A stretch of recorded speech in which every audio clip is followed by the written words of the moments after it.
Gikan sa 106.7 DYIS FM Radio Ugyon, ari ang Ugyon Balita, impormasyon kag mga pahibalo. Ugyon Balita. Maayong hapon sa tanan. Gikan sa Ugyon Balitaan ka Radio Ugyon. Yari na Ugyon Balita, Oktubre 31, 2023. Kinalahon ang newly elected punong barangay sa Santa Barbara. Mayor Doc sa Provincial nagpabutsya kapag panginbulahan sa mga nagdalaog sa barangay kag SK Elections 2023. COMELEC nagmando nga isuspende ang 25 ka mga kandidato sa barangay kag SK Elections.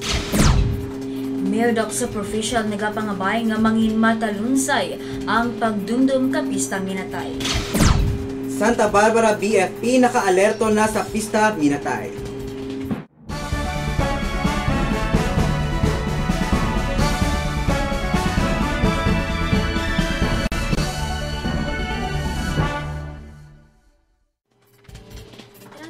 Ka mga punong barangay sa Santa Barbara ang re-elect sa pwesto. Kag may pulo naman nga wala sang kontra. Ang re-elected sa pagkakapitan nga may kasumpong. Ang Musaray Honorable Mira Solania Kaagusipan, Ildefonso Gilergan Kabalabag, Melchor Lopez Kabalibagan Este, Virginia Narciso Cabarasan Oeste, Glenn Penuela Kabinangkilan, Heide de la Cruz Kabulong Este, Larry de Atras Kabulong Oeste, Monico Sotacio Kabuyangon, Marites Ortiz Kakabugaw Sur, Nida Paches Kakadagmayan Norte, Hermenegildo Silaw Kakalaboa Este, Noli Sotomil Kakalaboa Oeste, Juliet Sosbilia Kadalit, Lita Sandia Kaguno, Gregorio Mortales Kalakadon, Maria Gina Subong Kalupa, Angelcito Malagay Jr. Kamalawog, Evelyn Suedad Kamambuyo, Jeronima Hake Kamanhayang, Rodney Celis Kaumambog, Annabel Simpao Kasangkate, Lucia Lagunday ka San Sebastian, Leonida Cordero Katagsing, Edsel Sumayo Katalungadyan, Alex Sumabong Katigdig Renaissance ka Zone 2, kag Nelson Launyo ka Zone 6.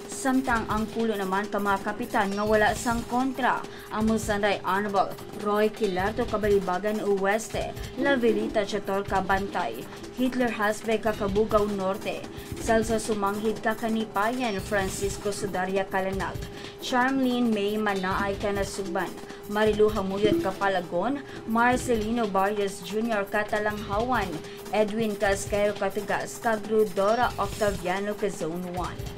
Kag ang bago naman nga mga punong barangay sa nga amo Sanday, Fesumalde Kaagutayan, Segundino Sabrevega Kabagumbayan, Alfie Camago Kabanag, Jose Edwin Valedia Kabarasan Ese, Leonila Sobiron Kabitaog Taytay, Celso Sunalan Kabuyo Rogelio Robilius Jr., Kakadagmayan Sur, Jeffrey Senieres Kakafe, John Erwin Sunier Kakamambugan, Hernani Sumartin, Kakunaynay Edgar Robles Kadaga, Carlo Kabigayan Kaduyan-Duyan, Bonifacia Silvio ka-GMTD, Joseph Suizo ka-Inangayan, Annalyn Batulio ka-Hibauan, Nicasio Maulas ka-Magansina, Reynaldo Corpus ka-Miraga Gibuangan, Jeronimo Maghupoy ka-Pungsod, Ronely Mijares Katuburan, Jean-Marie Panghari Katungay, John Paul Cuello ka Zone 3, Leo Superior ka Zone 4, kag Gerard Pineda ka Zone 5. Kilalahon ang newly elected punong barangay sa Santa Barbara. Nagpaabot ka pagpaginbulahan si Mayor Doc Dennis Superficial sa mga bag-ulang nagdalaog sa barangay kag SK Elections. Iyaman ginpangabay ang magapungko nga mga opisyales nga mag-ubragid sa maayo sa paghatag serbisyo para sa karaydan ka mga pumuluyo kag kabarangay. Samtang sa mga napierde, may mga masnud pangation sa pagpadalagan. Kag hindi na kinahanglan nga maglainay kabuot kag gubon relasyon tungod lang sa politika. Pamatian ang pahayag ni Mayor Doc Dennis Superficial sa interview ni Ray Shudina. Pangimbulahan ako, no? Sa aton yung mga opisyalis sa barangay na nagdaraog, no? Ang inyong pagpadalagan sa inyong mga nakalain-lain nga administrasyon sa kabaranggayan kapay pangmatulunsay, no? pag ang aton yung mga bagong opisyalis kinahanglan mag-ubragi kita para sa karaydan kang aton nga pumuloy. Mayor Doc Superficial nagpabutsyag kapag panginbulahan sa mga nagdalaog sa barangay kag SK Elections 2023.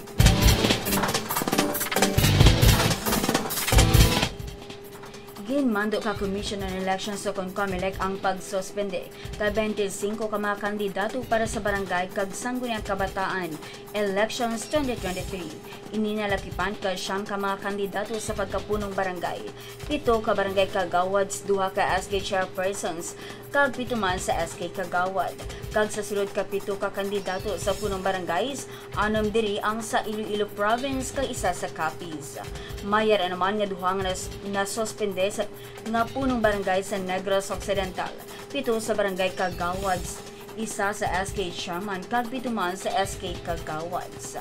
COMELEC nagmando nga isuspende ang 25 nga kandidato sa barangay kag SK elections. Ginapangabay ni Mayor Doc Dennis Superficial nga mangin matalunsay ang pagduaw sa mga minatay sa nagkalain-lain nga patio sa Santa Barbara sa All Saints Day kag All Souls Day sa Nobyembre 1 kag 2. Subong man iya nga ginpangandam nga siguraduhon gid nga nakasarado ang panimalay antes maghalin. Mamatian ang pahayag ni Mayor Doc Superficial. Mabay pang matalunsay ang aton nga duaw sa aton nga mga binatay. Mabay pang ubayan mo kita nga way lang ita sakuna kag merang tiyempo para nga malikawan nato ng masakit, no? Kag siguraduhan lang ang proteksyon sa inyong panimalay. Dugang man ni Senior Fire Officer 3 Terzo Overa, Municipal Fire Marshal, kung nagsindi ka kandila, siguraduhon iningan nakapatay, subong man ang main switch, kag nakasarado ang LPG, kalayo, kag baga. Mayor Doc Superficial nagapangabay nga maging matalunsay kag pagdumdum ka mga minatay.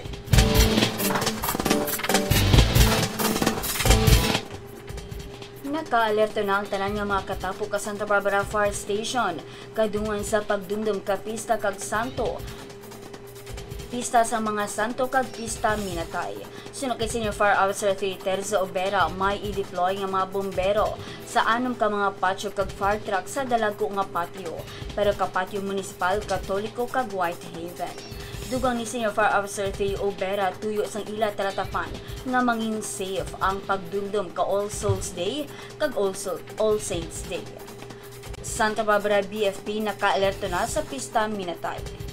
Kag ang muyadtong natipon nga balita subong nga adlaw. Tutubwa sa pareho nga oras ig istasyon. Sa DYIS FM 106.7, Inis Eliza Cordero. Kag ako si JJ Bordon. Maayong hapon. Inyo nabatian ang mga natipon nga balita, impormasyon kag mga pahibalo. Nagikan sa Ugyon News Center.